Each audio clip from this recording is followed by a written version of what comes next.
the main event of the evening. Brought to you live from the digital arena, sanctioned by the League of Endless Internet Comments and the Society of Strong Opinions Online. In the blue corner, fighting out of virtualpulp.net, weighing in with heavyweight convictions and a library full of wartime grit, the advocate for meaning, realism, and stories that punch back, Henry Machine Trooper Brown. And in the red corner, hailing from comicsodyssey.ca, representing the mythic, the cosmic, the mystical, the believer in stories that rise beyond the brawl, the man who takes his metaphors too seriously, the maple mythologist, myself, Ulysses. We got two thinkers, one question, no judges, no rounds, just an all-out verbal beatdown until one of us yells, "Uncle." It's time! So we got fans of the UFC out there. You'll get that reference. It's the old Bruce Buffer. And just so everybody knows how seriously I take this debate, I'm going to put on my debating sunglasses on. Oh, now you're talking. All right. Yeah. But, just in case, protect yourself at all times. No, actually, I can't see. You wouldn't hit a man with glasses, would you? I can't see. I'll have to probably switch back and forth because I can't read. I'm, at this point, I'm really dependent on my reading glasses. So let's get ready to rumble. Yeah, I really do. Actually, I really do have to use my reading glasses. Unfortunately, I have to sacrifice this bit for legibility. Welcome, everybody. You sadistic jerk.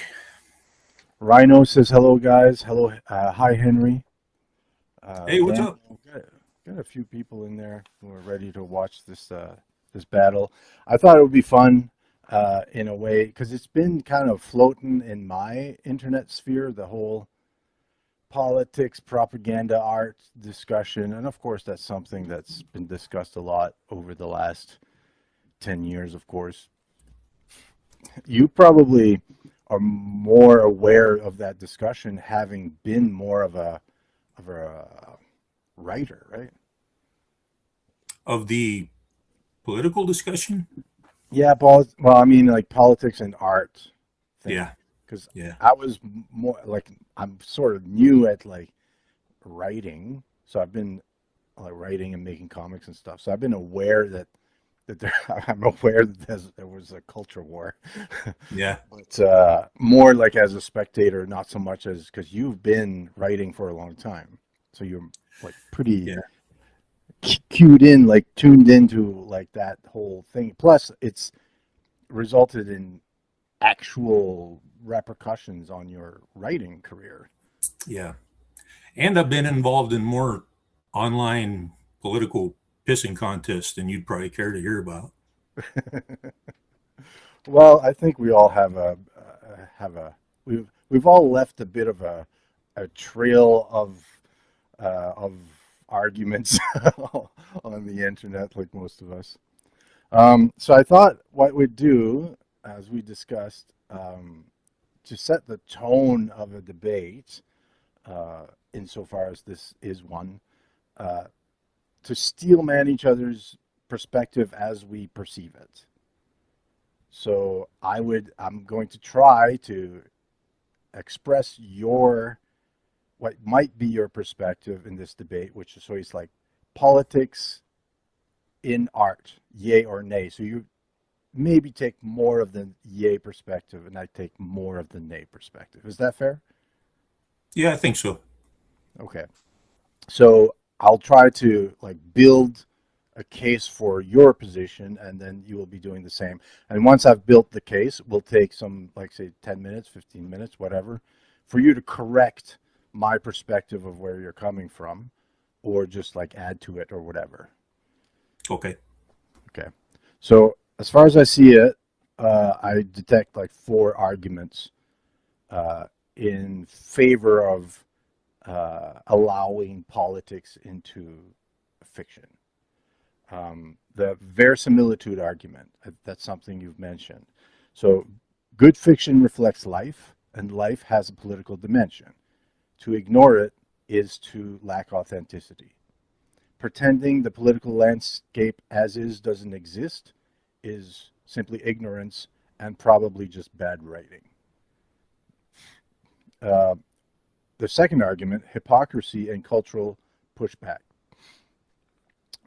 You could argue that suddenly, after a certain faction starts pushing back to the what you would call the woke politics dominating mainstream media, suddenly people are crying out, "Oh, keep politics out of art!" You know, now that like they're the opponents of that ideology are pushing back, right? So the keep politics out argument is like an evolution of the gatekeeping that already exists. I think you'd also argue for freedom of expression. Keep politics out of art. That's none of your business. I'm an artist, so I will put whatever I want in the art. And you're not going to truncate the range of what I can write about because of whatever your reasons are. And then finally, the escapism argument to write in a like with verisimilitude and to portray a. Oh, I'll just finish this. Something wrong with my plug. My laptop's not charging for some reason. Okay, I got it. To keep to truncate what I can write about. Sorry, escapism argument. Let me go. It's an opportunity to write the world as we aspire it to be. So if you got a good guy beating up a bad guy, that's escapism because we live in a world where the inverse is happening too much. So that is more or less how I would maybe advocate for the nay position. So the floor is yours. Correct, adjust, inform. Well, this might not go the way you wanted it to, but I really don't have any problem with the way you summarize my position. It's all you thought you were being extreme, but I'm thinking, yeah, that's right. That's pretty much how I feel about it. No, I wouldn't say it was. I was trying to be extreme. I was trying to be as generous and charitable as I could possibly be, and be fair. Like try to build the strongest case I could for a perspective that maybe isn't mine. Yeah, I think you were fair, and I appreciate that. It's especially with when I get a little bit overly passionate in what I'm saying. It would be easy to lampoon me or to satirize me, I guess you could say. And you didn't do that, and I appreciate it. Yeah.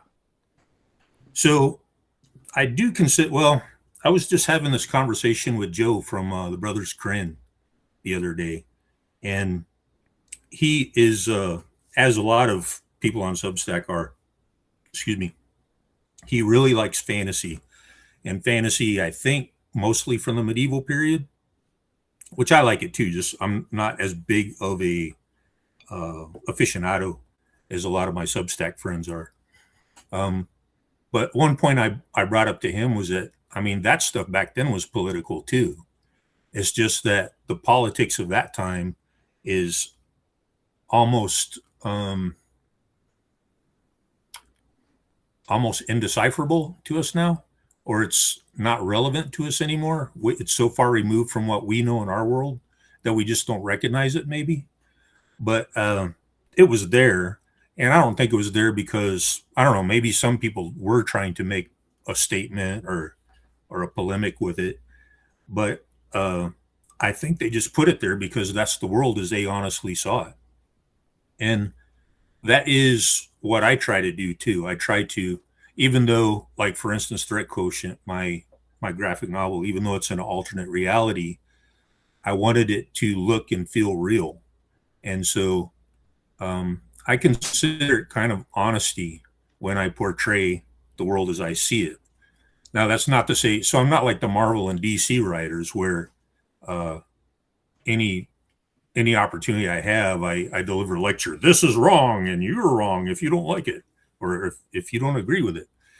Um, so I don't do that, and I think obviously that's preachy, and it's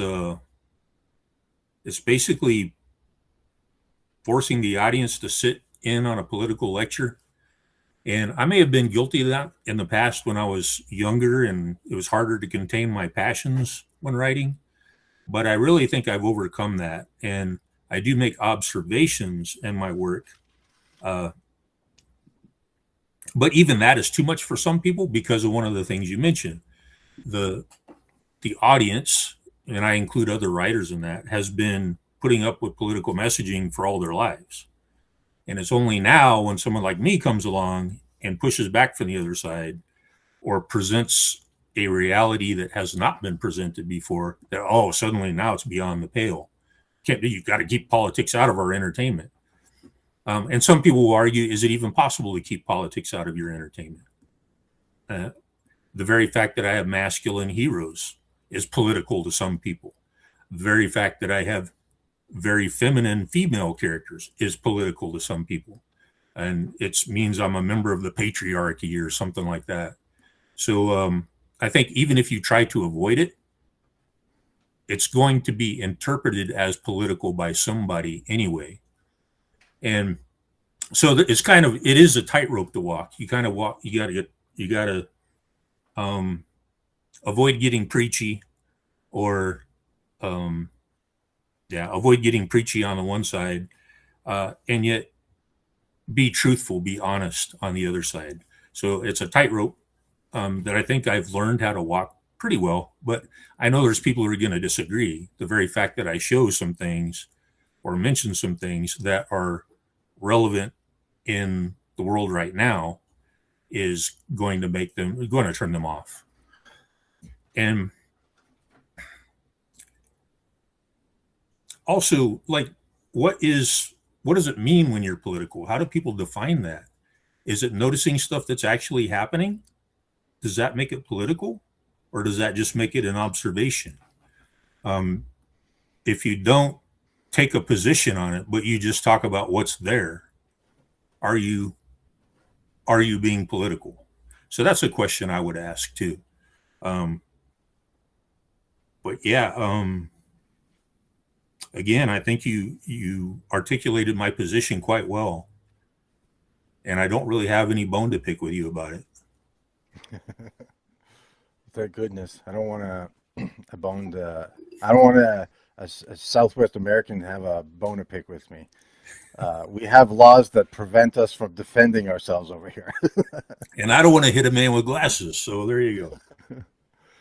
Um, well, okay, so let me try to find ways to push you on that and see how you do. Um, what it sounds like is that when you go into a story, that you have a political position, and then you're looking to tell a story that uh, fleshes out that position in an imaginary world, or but that has verisimilitude with this one. Now, to be fair, you are writing, like for instance, threat quotient is more or less meant to be the current day, so you it has to seem like the current day. So the question would be, if you are indeed departing from a starting position, how do you know that you're being an authentic artist, and being honest, if there's no chance for you to be surprised, and possibly find out you're wrong? Hmm.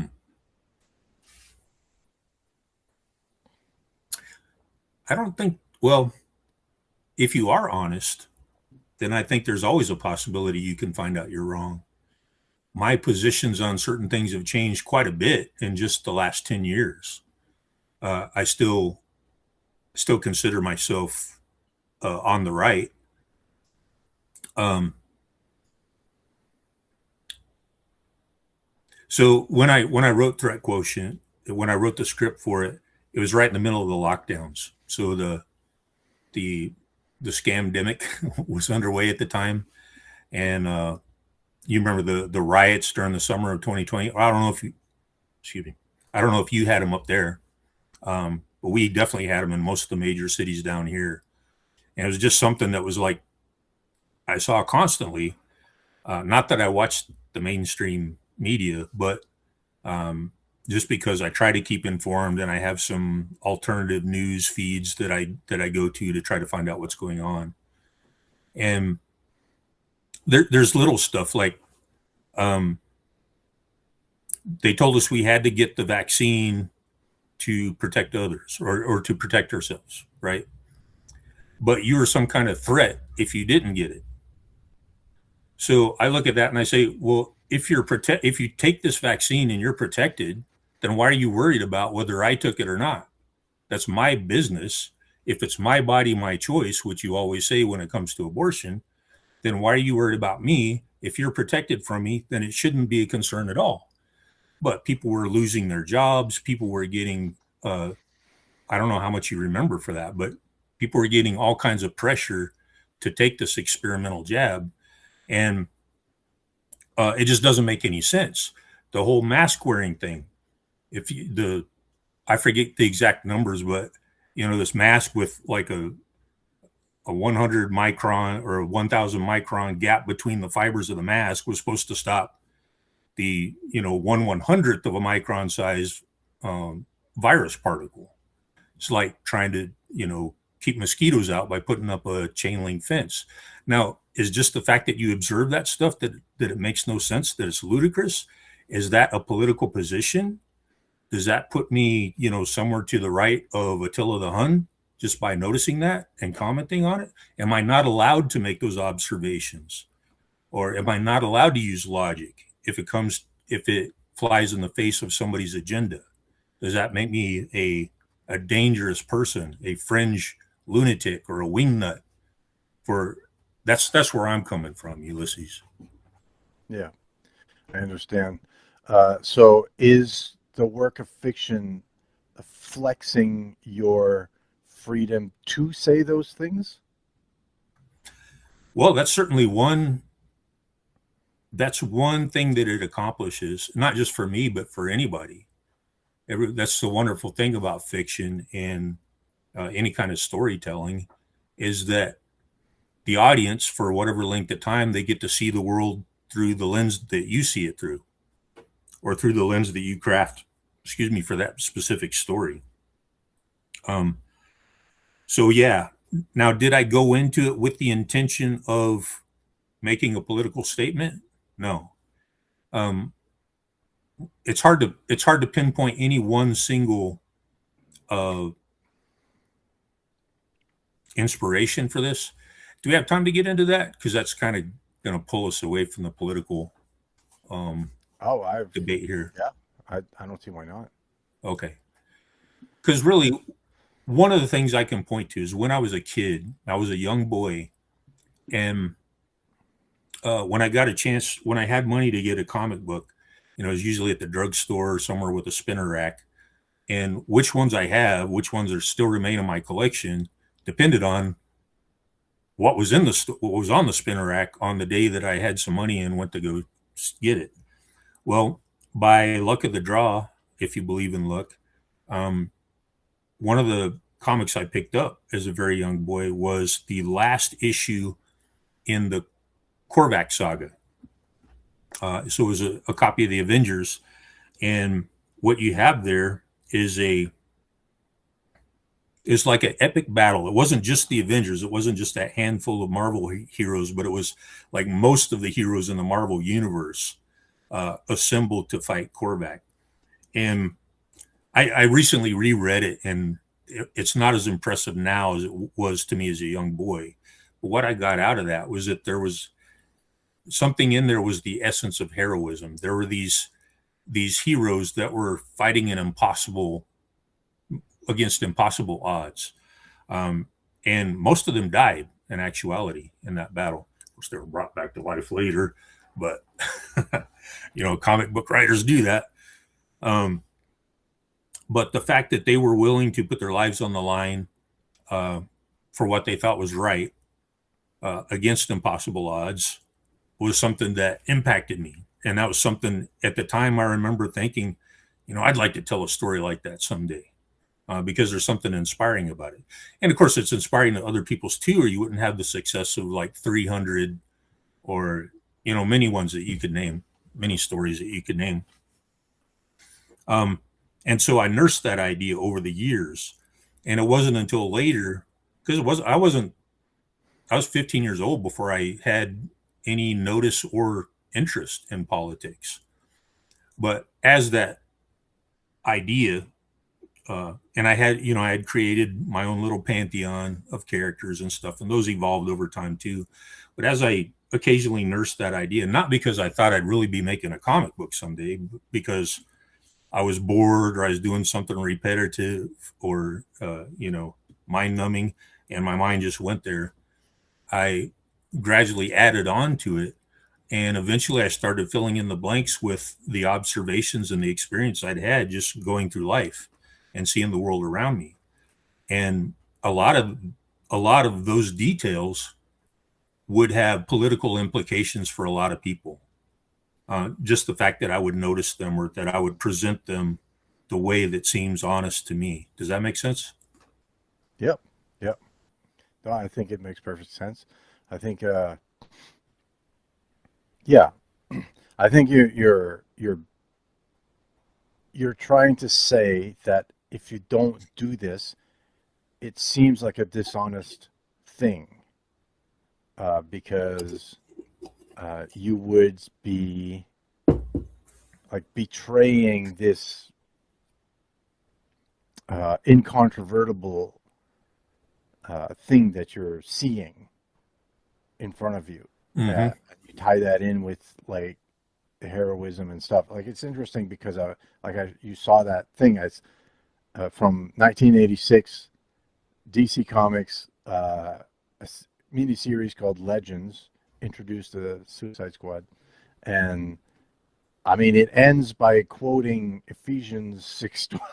I saw it. I was amazed by that. That blew my mind. Yeah, so I That was mean the ending of it. I didn't realize that was the ending of it. Okay. yeah, yeah, yeah. Was that a fair enough understanding of what you expressed? Um,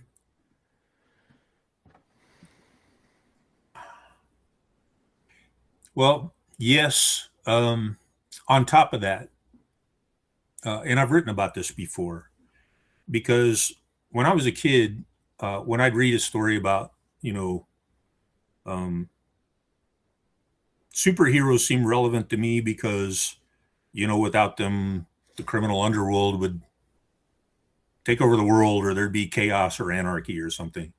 Um, and so a story about, the importance of Batman stopping the Penguin from, robbing a bank or conducting an art gallery heist was, that was relevant enough for me as a child. But that's really not relevant at all to me now. If we were living, during the Depression or during Prohibition, then yeah, I mean, crime would be one of the top, bank robberies would be one of the top concerns, depending on where we lived. If John Dillinger or Bonnie and Clyde were at large somewhere near where we lived.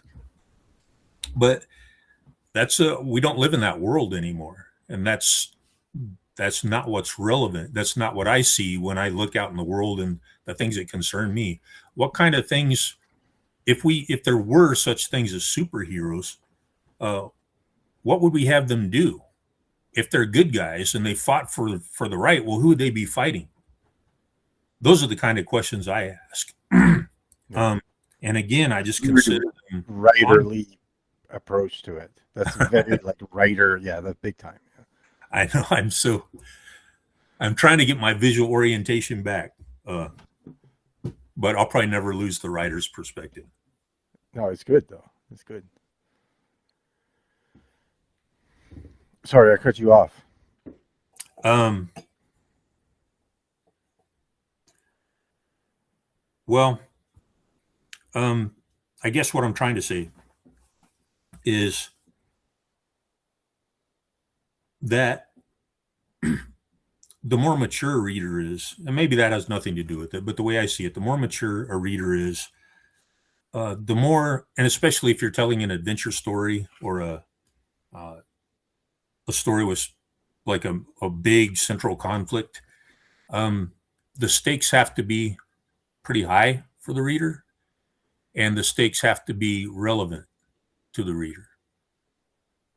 That's the way I see it. Now, when I say the stakes have to be high, I don't mean, every issue or every story has to be about the fate of the universe, find the infinity stones or the mother boxes or the whatever the MacGuffins are, that so the bad guy can't put them together and achieve cosmic whatever. That's not what I mean at all. But I mean I think the stakes have to be real for them. And you see that in other forms of entertainment too. The all the popularity of the heist movies and stuff. The law enforcement is a reality, and that's a big threat. So the stakes are pretty high if they get caught or if something goes wrong during the heist. Whatever movie you want to, if you want to look at Star Wars, I mean, the stakes are really high there.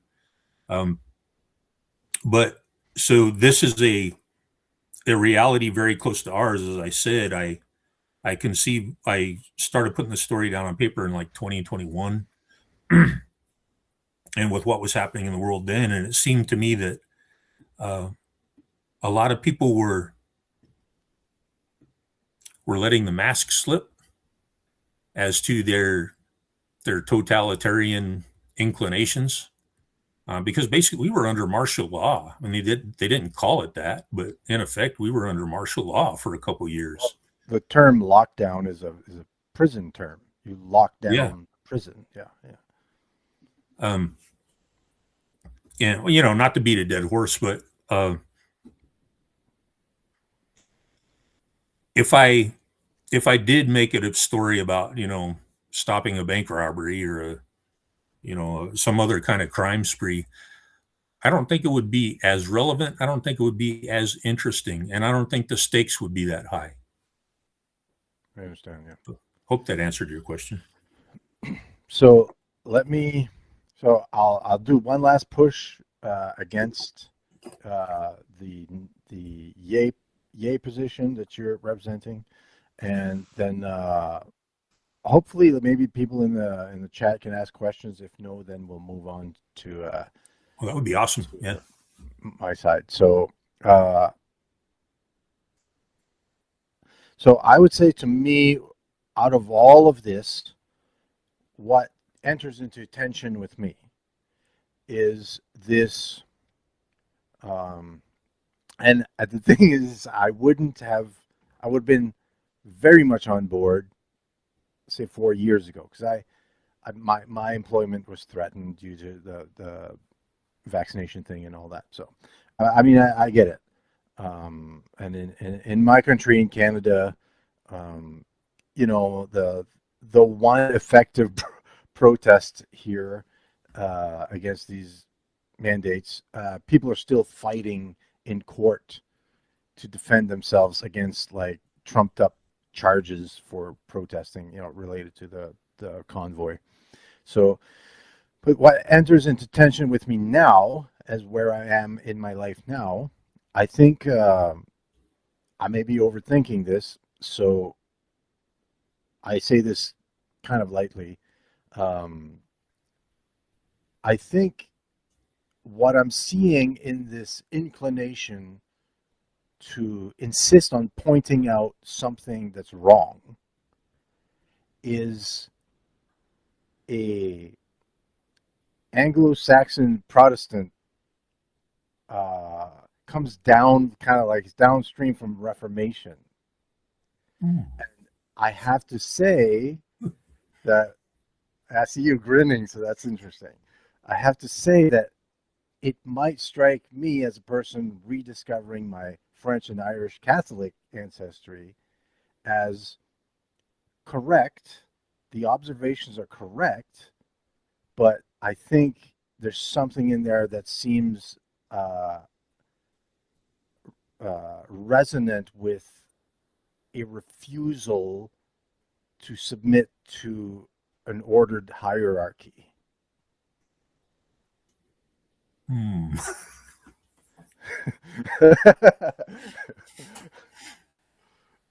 Are you done? Oh, wow. I'll be able to say that better, better than Wow. that.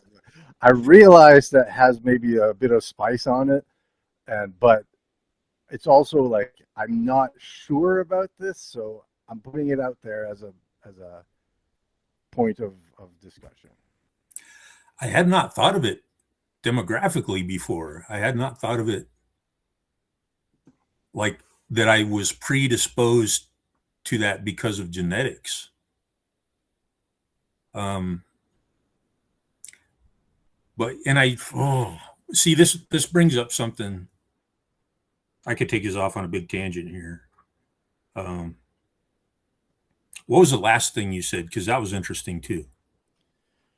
Yeah, so I had this discussion with our mutual friend Hannah, right? Hmm. And the what comes up is like Martin Luther was right because leaders of the church were doing bad things.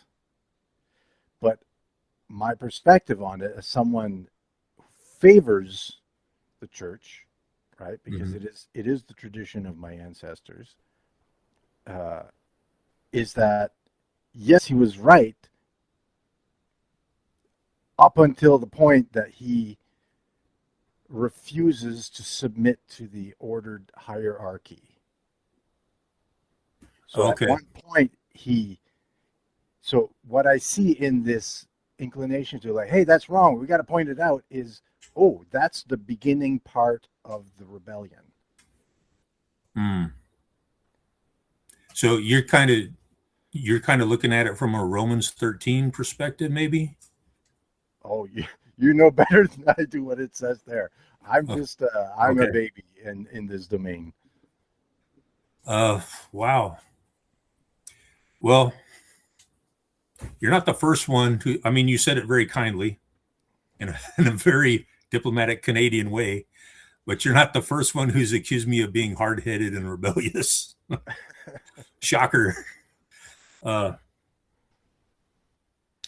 and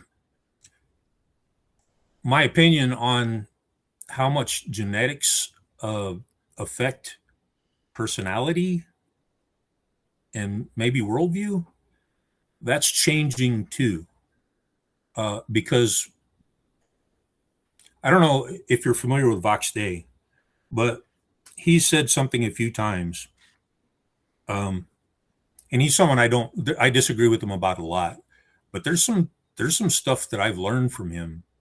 And there's some things that he said that when I consider them, I see truth in them. And one of the things that he said for a while now is that ideology is on its way out.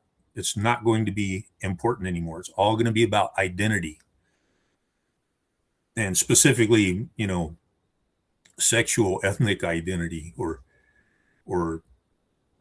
I don't know what you'd call it, the sexuality and in ethnicity and identity, and that's been happening in front of my eyes. I see that happening. It's so many, and I've been stubbornly idealistic for a long time, and I've seen everything in idealistic terms.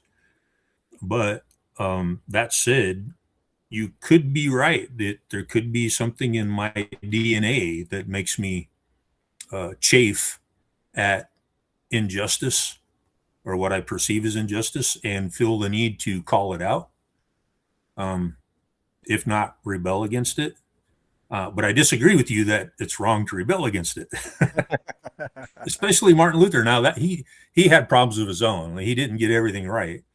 But I mean, absolutely, when he found that, not to make this religious, but when he found that the church was uh, enforcing doctrines that contradicted what Jesus taught, I think he's absolutely right for pointing that out and say, hey, we got it wrong here. Remember, he didn't start out wanting to lead a rebellion or start a movement or anything. He like invited them, the 95 theses that he nailed on the door.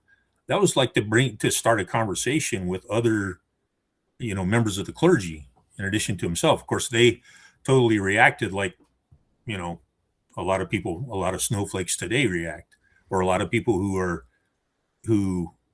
are caught doing something they know is wrong but hope they wouldn't get caught.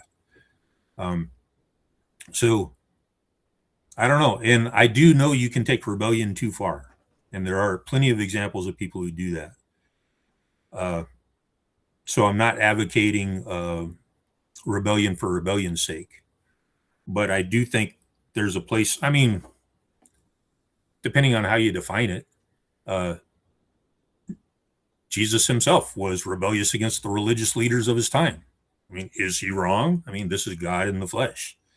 So just because someone has a badge or a degree or a government paycheck or some kind of title or some kind of credentials from an official institution, that doesn't automatically make them right.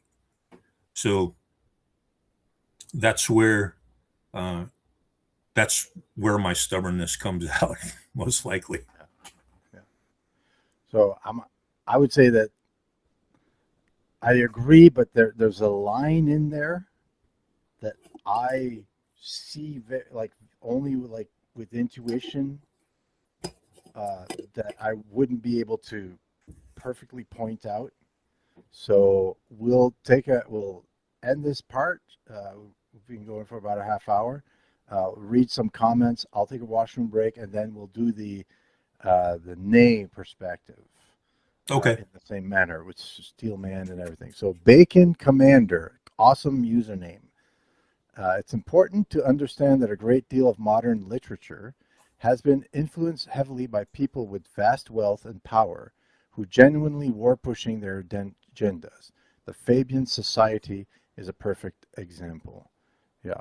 I don't know what the Fabian Society is, but I'm sure this has happened in modern literature. I have a book here.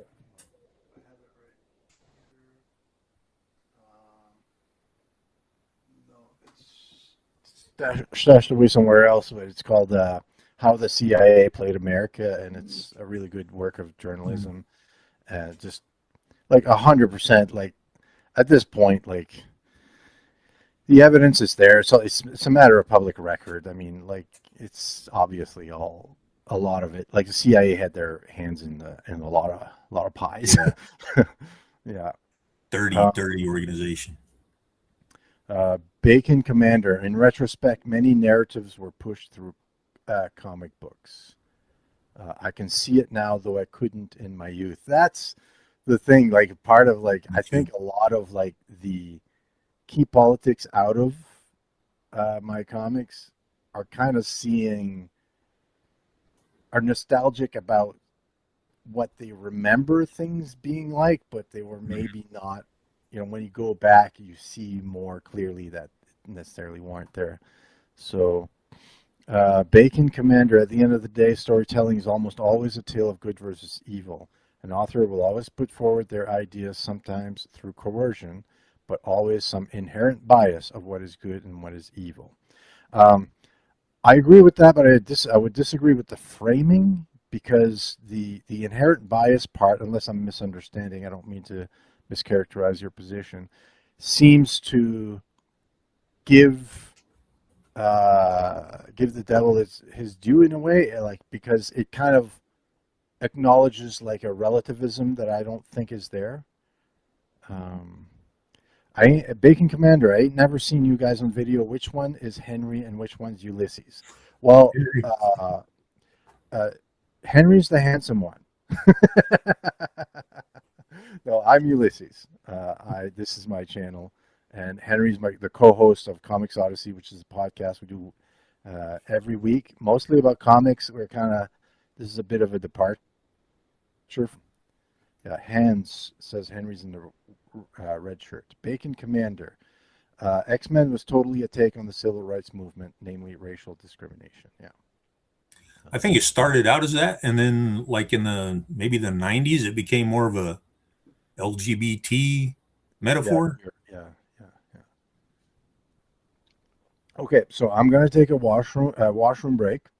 I'll be back in just 2 minutes. Everybody stick around, and then we're gonna do the opposite thing where I'm arguing for the more or less keep politics out of art position, and Henry's gonna excoriate me. See, Bacon Commander. Hey, by the way, it's good to see all you here. I'm glad you came out. Bacon Commander says all of comics became LGBT eventually. Yeah, that's the way it looks to me. And I know, like, it's only become blatant in your face for a lot of people in recent years, but I could see them moving in that direction quite a bit before, and they ruined it for me. They took the fun out of it for me. And it's everywhere. It's hitting us from every direction. There's like no story, no movie, no book, no comic where they do not feel obligated to insert that stuff in it. And again, I would ask, is it political to notice it? Is it political to be opposed to it? And by the way, and it is called homophobia. This is another way that as Orwell predicted, language is used to limit people's thought. Everything, if you disagree with something, or if you're opposed to something that they're trying to push, it's not because you're revolted by it or disgusted by it. It's because you're fearful or you're hateful or something. It's some kind of psychological problem with you is why you don't agree with it. But Ulysses is back, so off my soapbox. Yeah. Just one more comment. Danny Maldonado, I feel like politics is okay as long as it's not propaganda. And that's obviously true, but we've been discussing this in the Comics Odyssey chats, and it's not entirely clear which one is which sometimes. So this is what we're hopefully trying to hash out. So for those people who have just joined, welcome to Comics Odyssey. Give us a like and a subscribe or whatever Substack does. Hank is my co-host on Comics Odyssey. Keep an eye out. Hank's got a Kickstarter for his comic book called Threat Quotient, which is kind of what triggered all of this thing I've been thinking about. I'm trying to kind of figure out, like, and okay, and to be fair, one last thing towards your position about, like, you discussing all of this and kind of arguing your position. I did end up writing like a 10-page, 12-page document out of it, like, because it really made me think, like, okay, well, but what do I think? What do I think about all this? So, yeah. Anyway, Tony says my audio is only on the left side. I don't know. That's weird. Yeah, that's strange. Only pops into both ears. It's because he was taking the left position opposed to me. Okay. Well, hopefully, I don't know. I don't really have any controls, anything. I guess we'll just hope for the best. So, okay, Henry, okay. All right. So I do want to complain. So I find myself at a disadvantage here because what is that? I don't want picture in picture. Sorry. Because I've been pretty upfront and forthright about my position, but true to his nature, Ulysses has not articulated his position on this subject that much. It's kind of ironic we became friends because when I first saw him posting on Substack, he was posting some interesting stuff about artists, comic book artists, and so it caught my interest right away. But he made a couple comments like, "I'm sick of politics. If you post something political that shows up on my feed, I'm going to block you." And at that time, I think I was posting. I'd occasionally repost something that was political. And I thought, well, I guess he's going to be blocking me any day now. But it never did happen. But anyway, so I've got a few. So I tried to extrapolate from what I know about Ulysses to come up with these positions. And I don't know. I'll see if he thinks I did a good job. But I did try to be fair. So the first one I call the insincerity argument. And it goes like this. Ideologues are insufferable.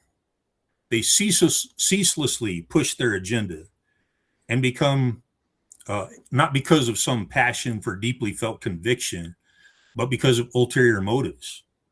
They use politics, whichever faction they align with, as a way to benefit their personal fortunes, inspire young men to fight wars to accomplish the same, and to justify their own behavior. It's largely just a big grift designed to manipulate people. And then there's the Midas in reverse argument. So politics poison everything, from holiday get-togethers to movie night or leisure time reading. There's enough ugly, petty squabbles in everyday life. We ought to be able to enjoy a comic or a movie or a song without somebody trying to ram their agenda down our throats. If I wanted to delve into political topics, I'd be reading political memoirs, not comic books. If entertainment is to truly entertain, it would facilitate our enjoyment of a story where people fall in love, a detective solves a crime, or a hero saves the world. We want to see good guys triumph over bad guys, not bicker about what actually makes somebody good or bad. And then there's a hidden malevolence argument, which goes like this. At the core of political obsession is a desire to own or humiliate or otherwise harm somebody else, or to elevate oneself over others who are assumed to be intellectually inferior, morally inferior, or both. It's an ego trip that leads to aggressive, callous, and belligerent behavior with no regard for others. And even if there are no ugly intentions, it still turns discourse ugly. It breaks friendships and even wrecks families. And for what? Did your vicious takedown of some other person's argument cause any positive change in life that benefits either of you? And then finally, the futility argument, which goes like this. The lines are already drawn. Most everybody is already on one side or the other and are not going to change their minds. Contending for your worldview is just Sisyphus pushing the boulder back up the hill when he could be doing something useful like building a house, raising crops, or creating beautiful art. Life is too short to be causing yourself and others stress over things you have no control over. So that was my attempt to anticipate your position, Ulysses. Okay. So now it's my turn to correct, adjust, or add information to that book. So first of all, I found it quite educational or insightful. Yeah. To read someone else articulate your position in their voice. Like, for instance, because your voice articulates my position in a somewhat like aggressive way, you know. Politics. I can't help it. I can't help it. Yeah, that's totally not your attitude, I admit it. Like, kind of made me feel pretty tough, you know. I would start with like the futility argument. I would change the name of it because I think it's far from futile to abandon argument and create beautiful art instead. So ultimately, what it boils down to is that is aiming towards higher things. That's that's where I'm at, and I often feel like when the political gets embroiled in art, it's often brings down it grabs something that's higher and brings it down. So Hmm. it like reduces. It's like a reductive approach in my perspective. Not always, of course. Like a political thriller is going to have to be political. um, but I find that um, the like the reality as I see it isn't political. It's mythological. Hmm. So the reality conforms not to human laws. Reality conforms to laws that are higher than that. So even political movements and events and such, um, to an eye that's trained and humble, will see it as something that's conforming to patterns that transcend what you're actually seeing. So it's kind of like a war in heaven argument, right? Um, hopefully I'm seeing that right. Um, it's true that I wouldn't, yeah, ideologues are insufferable. I think that's very much informed with how I grew up in a religious cult, and all the doors are closed, right? Except this one that you're allowed to go through, right? Hmm. And for me, I want to open the doors. And what's Is that appealing not to me, rebellious? Sorry, I couldn't help it. it's I would categorize it as exploratory. But yeah, it is. I can't. I mean, you got me. That's for sure. That's what it is. Yeah. My first gotcha. Yeah. I hope the chat's keeping score because I haven't. I haven't been. We'll have to ask the chat after who they think won. Yeah. So I would say like so in my art, I'm very inclined towards the exploration. So I'm okay. It's what if I do this? What's going to happen? Right? And it's that's why like when it comes to character design, I lean heavily on the sketches because the sketches don't say where the guy lives, what his beliefs are. It's just an image, and you don't like you have to like put it together out of. It's almost like puzzle pieces, right? You're assembling it out of like a sense of something, not so it's more of like a visual art perspective, which perhaps you're calling more from a writerly perspective, which deals with the specifics rather than the mysterious, vague, ambiguous. Hmm. So that would be what I would add to that. Um, So so is that yeah, a the background. refutation of the futility argument, or just adding on to it? Yeah, so the futility argument, I would change. It's all good, but I wouldn't call it futility argument because it makes it seem like I'm giving up on arguing with people and I'm just going to make beautiful art. But there's no just.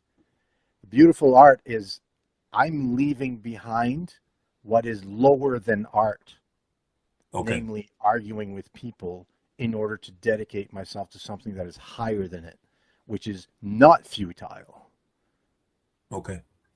right? So it's a Oh, orienting to your. I, I wasn't trying to put the words in your mouth that art is futile. No, I meant the Okay, okay. politics is futile. Okay, well, in that case, then perfect. And then the ideologues thing, I agree, and it's a background thing. Like the way that I grew up, it's impossible to speak with someone who's got their mind made up on everything. Yeah. It's just boring, and I always wonder why am I here. Um, so yeah, so I'll give it to you. Midas in reverse, politics poisons everything. I have to admit to having that cynicism, which I'm trying to grow out of. Um, I I do understand the necessity of politics, Mm. but because I so don't relate with people who are in politics, how they talk and how they live and stuff. To me, they're just people that I can't trust. I have no capacity of wrapping my mind around why they behave the way they behave.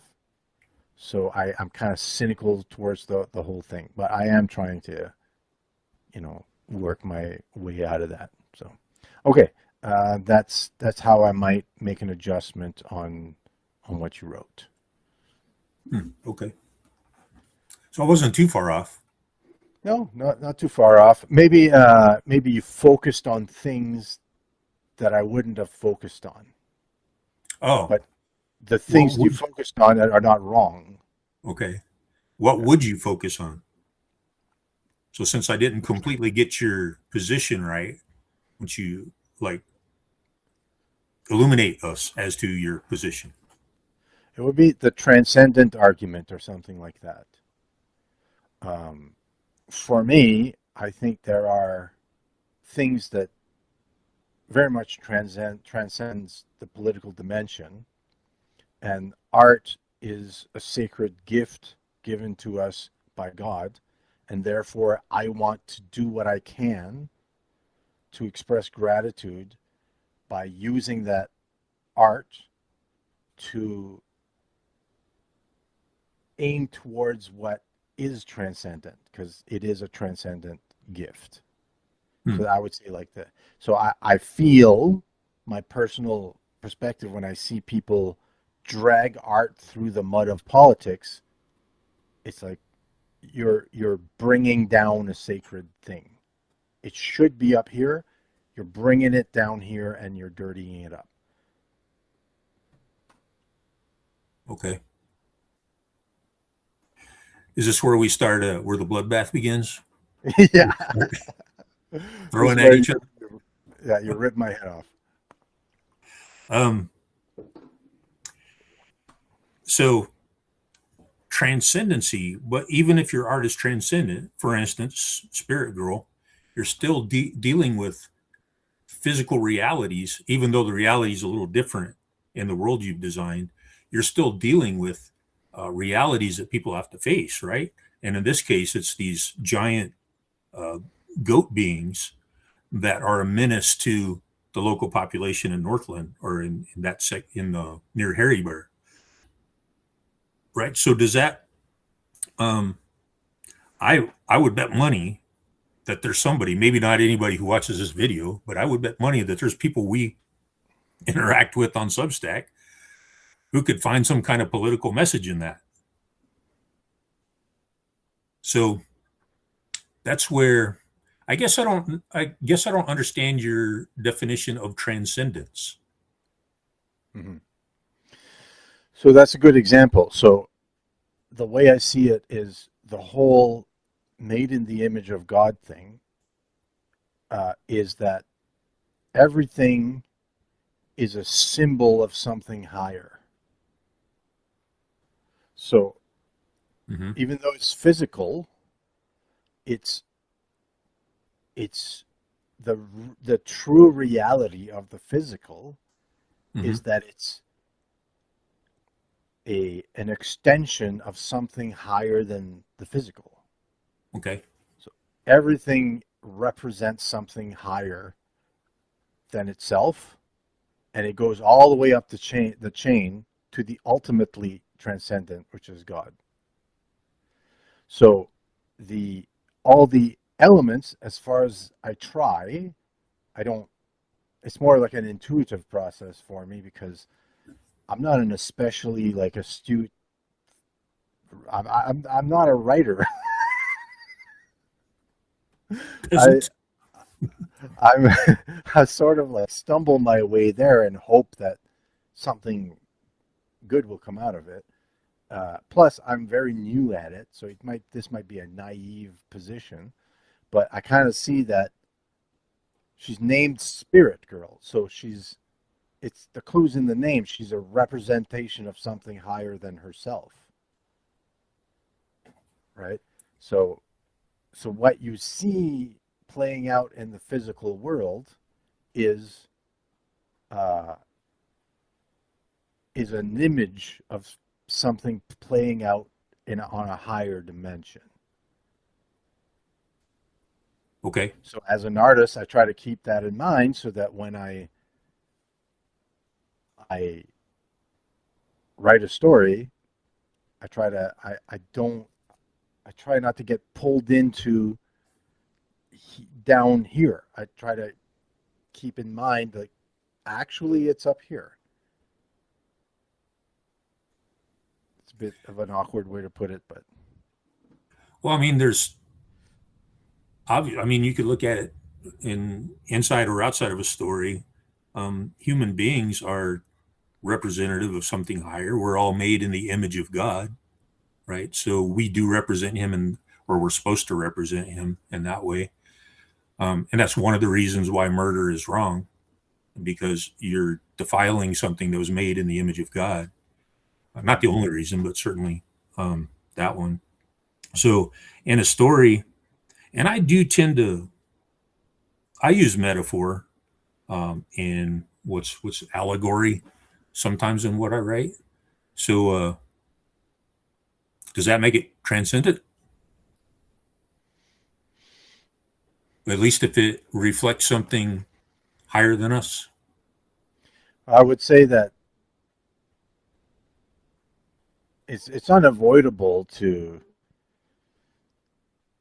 it's unavoidable to do something that is representative of a higher reality because that is the ultimate reality, Okay. right? It just it's about alignment. Okay. So So are it's you inevitable, is what so you're saying.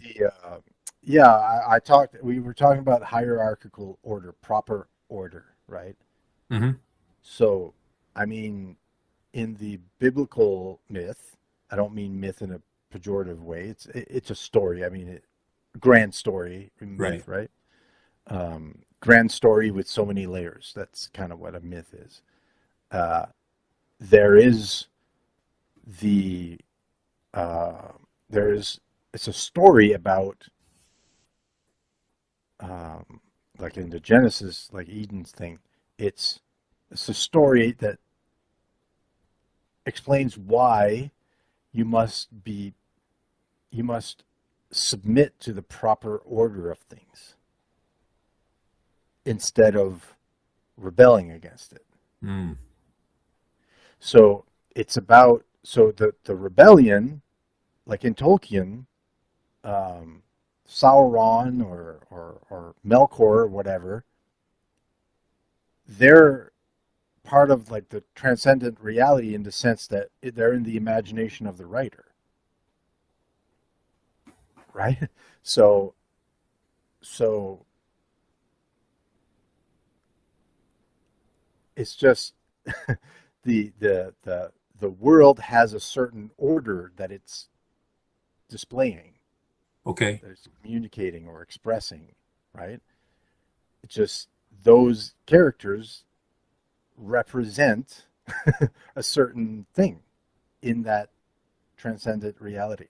So it's hard to talk about, but so that when we read the Genesis account, the devil is saying something transcendent, but simply by being part of the reality, Mm.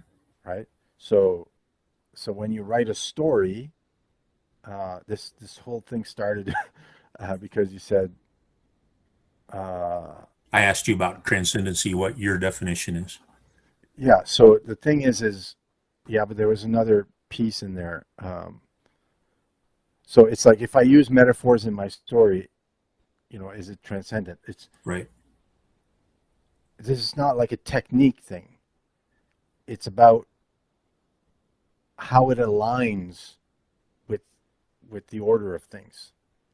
So if you got stories that do not align with the proper order of things, it doesn't make them not transcendent.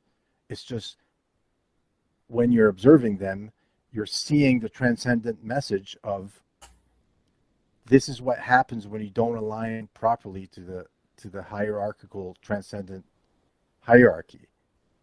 And this we see this play out in the world.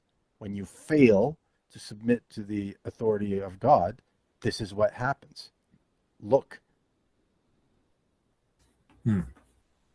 Right? Okay, so I'm trying to get on your wavelength. So if I'm totally, if I'm totally on the wrong field, let me know. But Bro, there aren't a lot of people on the field that I'm playing on then. well, so and this is an argument. I want to challenge you in what you just said. Okay. Yeah.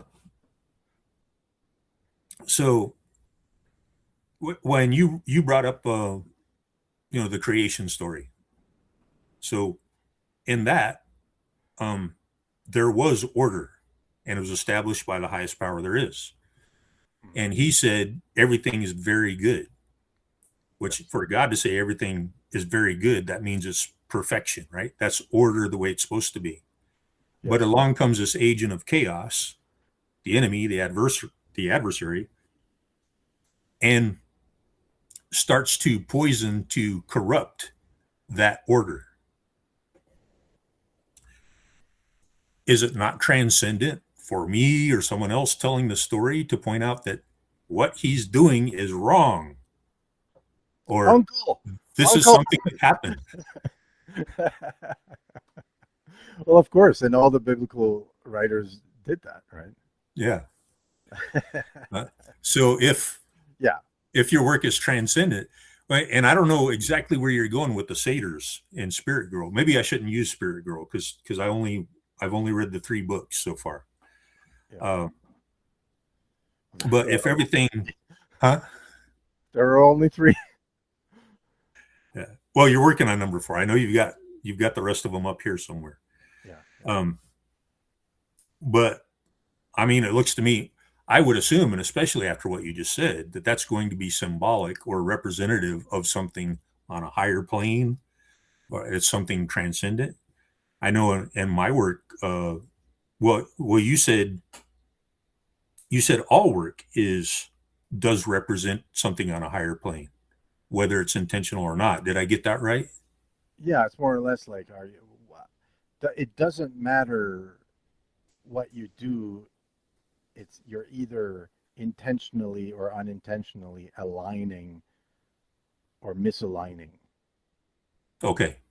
All right. So if you misalign something, then you have broken the transcendency. Would that be accurate? If you're rebelling against the proper order, you can't. I'm sorry. I'm so bad at this. Yes. Okay. All right. So then, well, do you believe there's a good art and a bad art? Are there such things? I think there's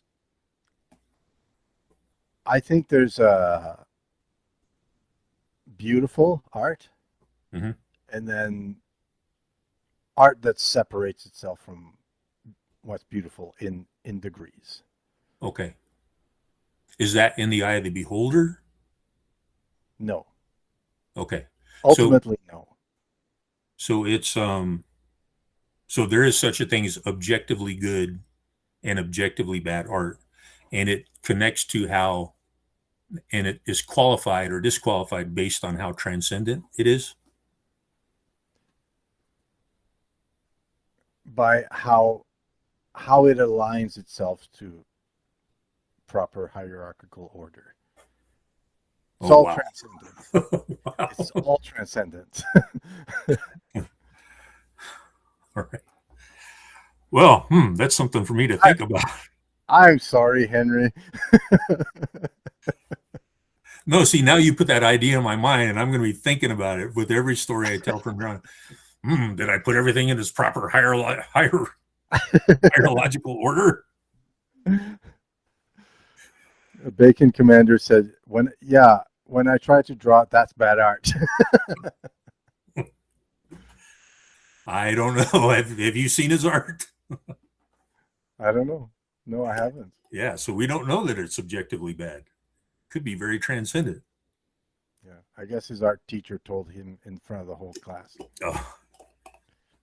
Was the art teacher part of the hierological order? You are. I'm sorry. You know what, Henry? You're making the best counter argument to my argument by simply laughing at it. No, I'm sorry for laughing at it. It's just No, not at all. I do not mean to be mean spirited about it. Not at all. And I don't mean to belittle your view at all. No, I know. Yeah, you're being a good sport for trying to go along with this ridiculous thing that I just put in front of you. Well, but would you admit that while producing transcendent art, it could take note of events or realities that others would see as political? Yes. Oh, okay. Yes.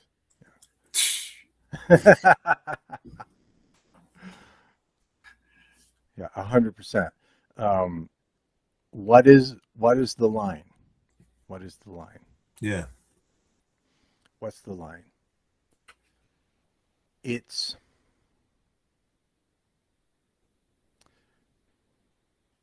I don't know what it is.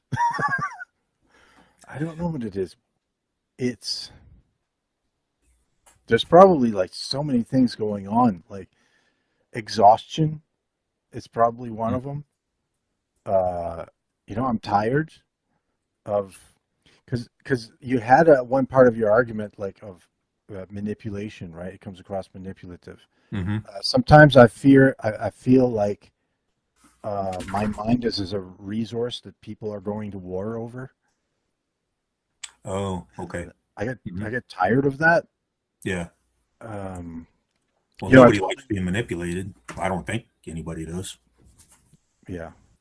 I told you the transcendent argument because it's interesting to talk about, but there's personal arguments too, like just growing up in a cult.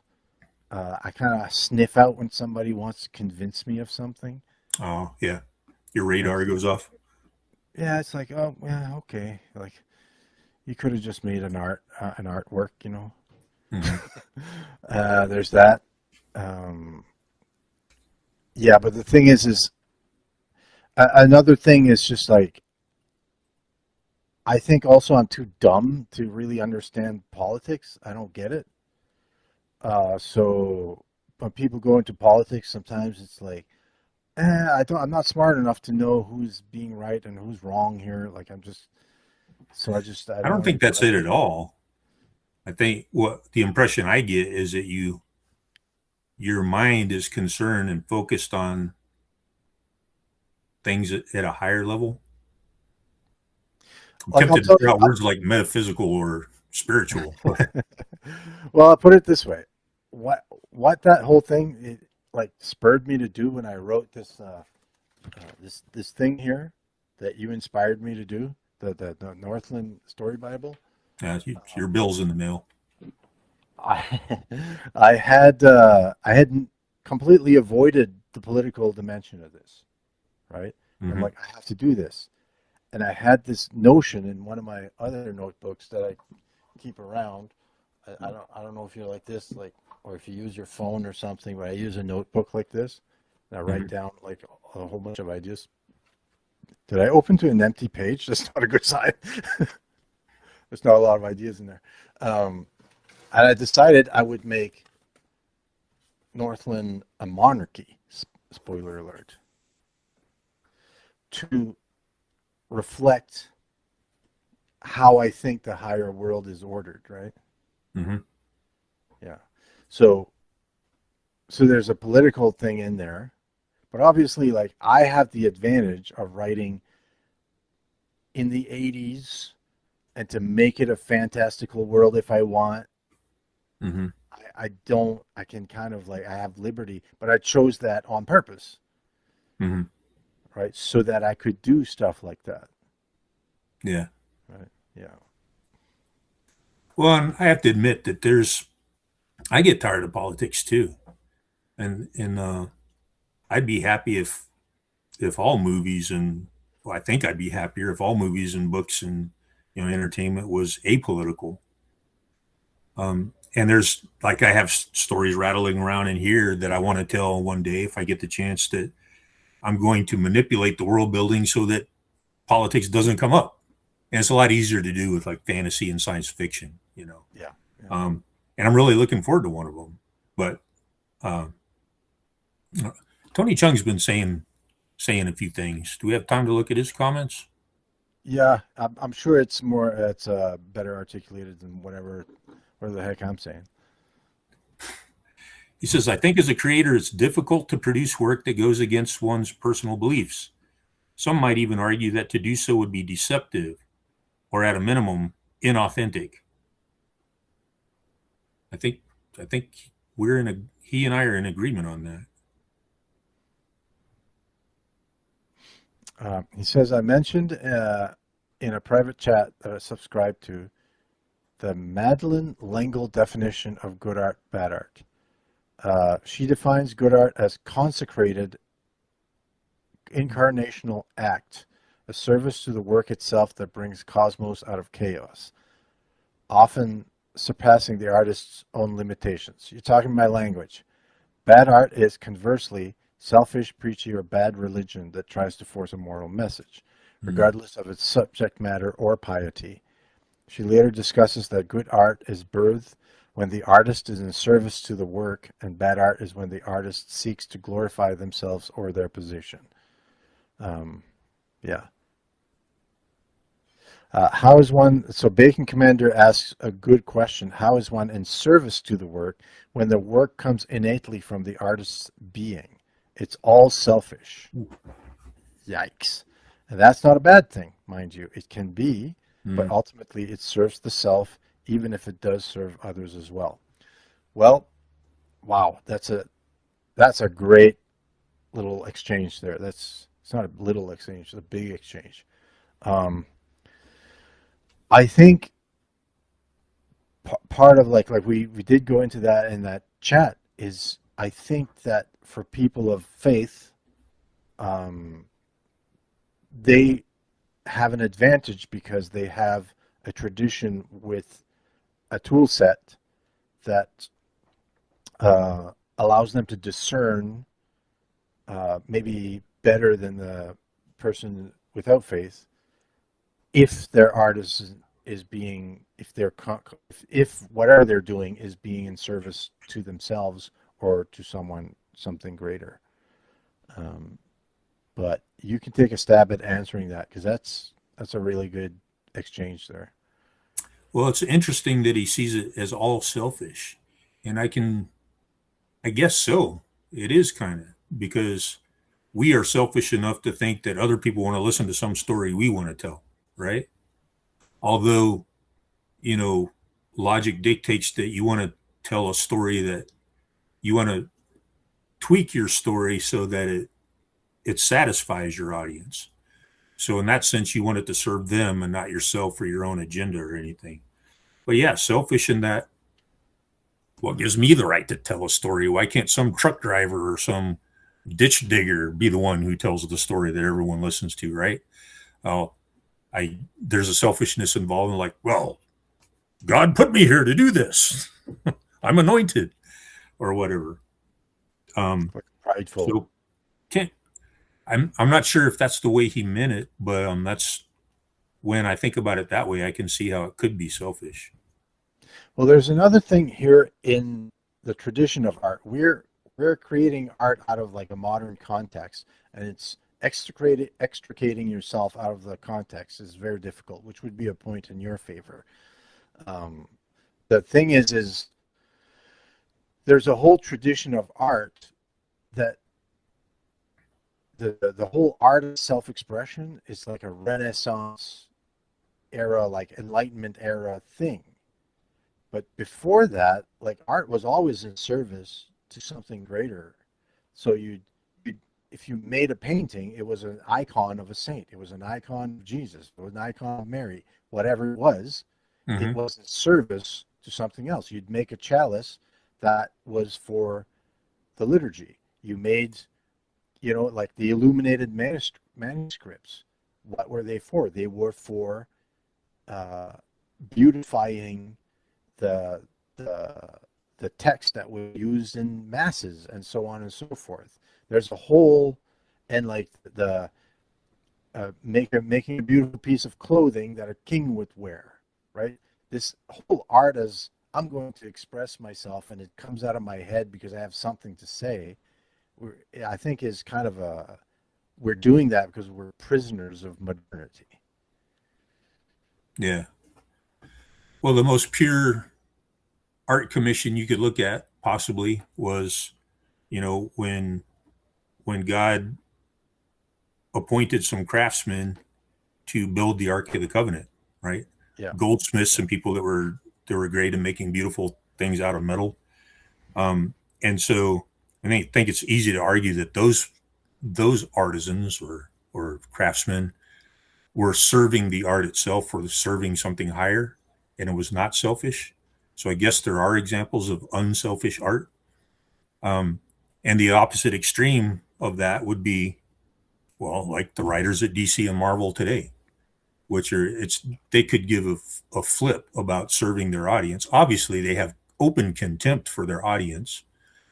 So it's not about serving them or anything higher at all. Well, they probably do think it's something higher. Their agenda is higher than any of us peasants and uh, yeah, unwashed rubes from flyover country. But in actuality, it's completely selfish. It's a yeah, let me benefit you by telling you how wrong you are and the way you ought to think. yeah. Well, that's sort of what I'm talking about disordered hierarchy.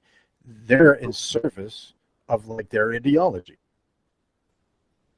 but it's not what you're supposed to be in service. That's not high enough. Yeah, yeah, I get you. You're not supposed to be in service. You're supposed to be in service all the way up. That's the only ordered way to be in service of Hmm. anything. And that's what I think about when I make my little stupid comic books, at home. And I think about that. Like, is this of service to anything? What am I doing? Right. So I'm not saying that I'm getting it right, but that's what I think about.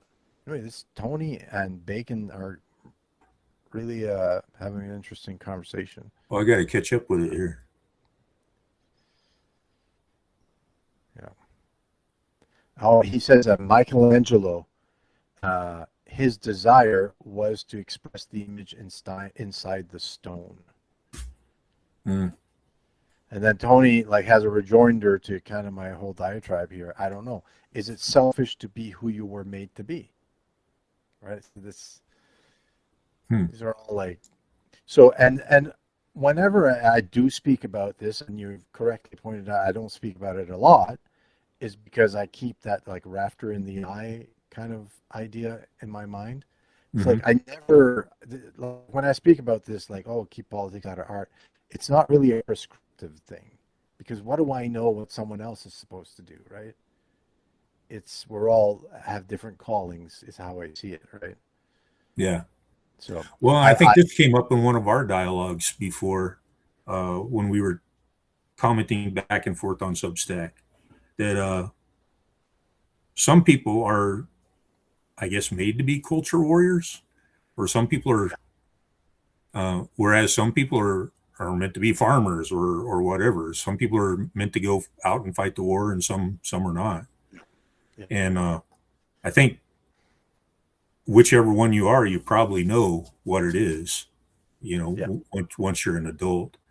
And believe me, there's times, well, actually, I don't know if you've noticed, but I think I've been doing pretty good on Substack. I have not been, I did click a few heart buttons, but I have not been reposting anything political. I have not been, as far as I know, I've been really good for the last month or more, maybe 2 months, about not being political on Substack. I'm just like, don't look at it, don't look at it, don't think about it. I think like there's the Terrence McKenna was a philosopher, one of those psychedelic pundit guys who said a lot of things, kind of like me, who said a lot of things that didn't make any sense, but every once in a while he had a good one, you know.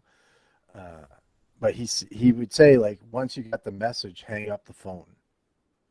Mm. And I'm sorry, if by this time with the dropping of the Epstein files, you haven't got the message, I don't know what it's going to take. Like, I've hung up the phone. I'm done. Right? Well, Okay.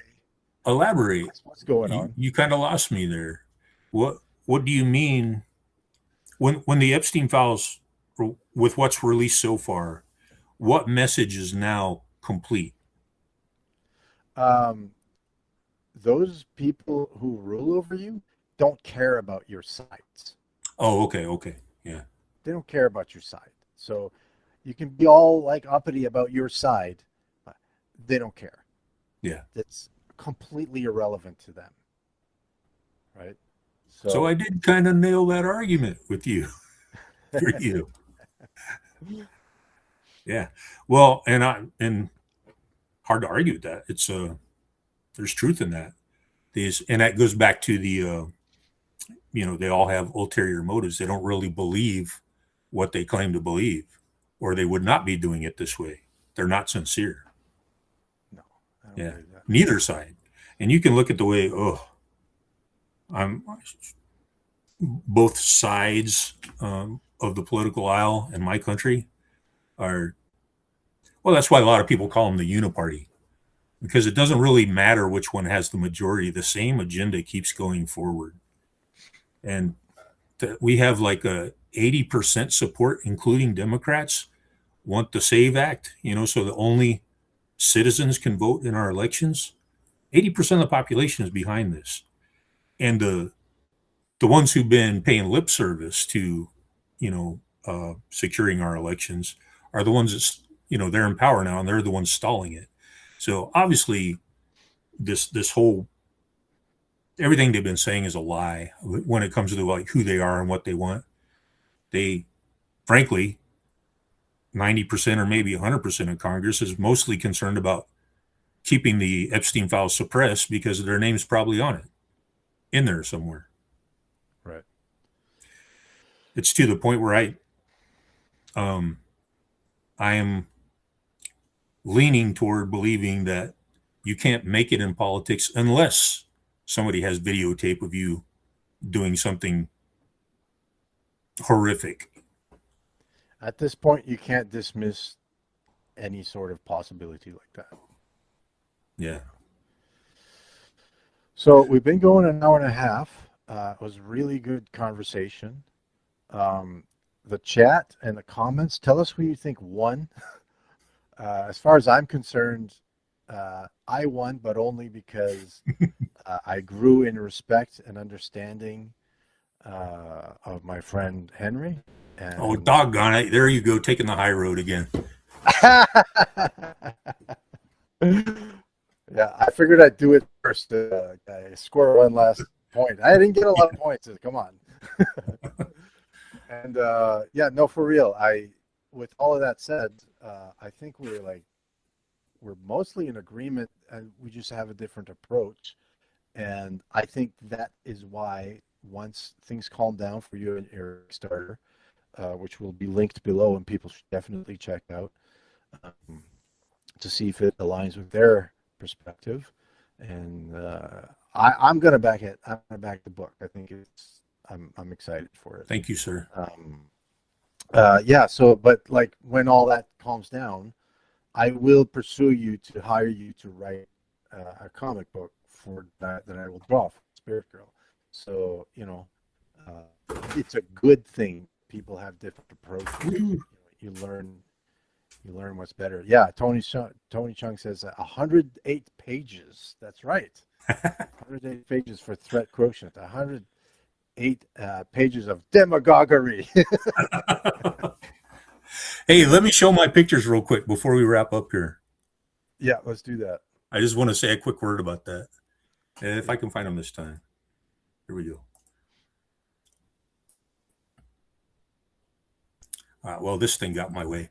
But anyway, so I wanted to show this because I don't call myself a conservative. I don't even use that term unless it's, in a satirical way. Conservative and liberal, those words don't mean what they originally mean anymore, the way people use them. Right. And a lot of people are saying the left-right political spectrum is obsolete or irrelevant now. That may be true, but it's not because it is what they tell us it is. Let me get this out of the way. This is the way it's been taught to us by our leftist teachers and professors. And that's what everybody assumes, that it looks like this. But when I say, whoops, wrong direction. When I say that I'm a right winger, I'm not, saying that I don't want people to think that I'm saying I'm a white supremacist or that, I'm a Nick Fuentes fanboy or anything like this. This is, it all came from the French Parliament around the time of the Revolution. The more a statist you were, the more you wanted the old monarchy, the absolute monarchy, you'd sit toward the left of their parliament building. And if you were more of an anarchist, you wanted no government whatsoever, you'd sit on the far right. And then wherever you fit in between there, you're considered right of center, left of center, whatever. So that's where it came from. And just because the definition has been perverted over the centuries, and because most people believe the perversion of what it was, doesn't make it so. So I at least want people to understand what I say when I talk about the right or the left. Yeah. So. Yeah. That makes perfect sense. Yeah. Yeah. No, it's also like I haven't said like what my politics are because I don't know. What do what do I know? Like but You're a hippie who's born in the wrong decade. That's what you are. I don't know. I don't. What happens is I look outside and I'm like, just kidding. whatever that is, I'm not that. That's more or less. Yeah. I look around and it's like, not that. Yeah. Yeah. So, yeah. And God bless you. We need more people like you. Yeah. So thanks guys for commenting. It was really fun. It helped like the conversation. Really good points brought up, good questions brought up. Bacon Commander, Tony Chung, all those people. And this will be publishing soon. So I don't know exactly which day it's going to be. I don't see my publishing schedule. Dang, but, Tony says I was too tame. Man. Were you too tame? I was too tame. That's Bacon Commander. That's why I'm here to support actual artists. Well, kudos to you, sir. Yeah, appreciate it. So we'll see you in the next one. God bless. Yeah, I don't know when this is going to drop, but we'll drop it. And thank you, Henry. Thank you for having me on and for being so fair and diplomatic and generous. Appreciate it. Yeah. Next time when I don't have to read stuff, I'll wear my sunglasses. Okay. Okay. Bye-bye, everybody. Bye-bye. Have a good night.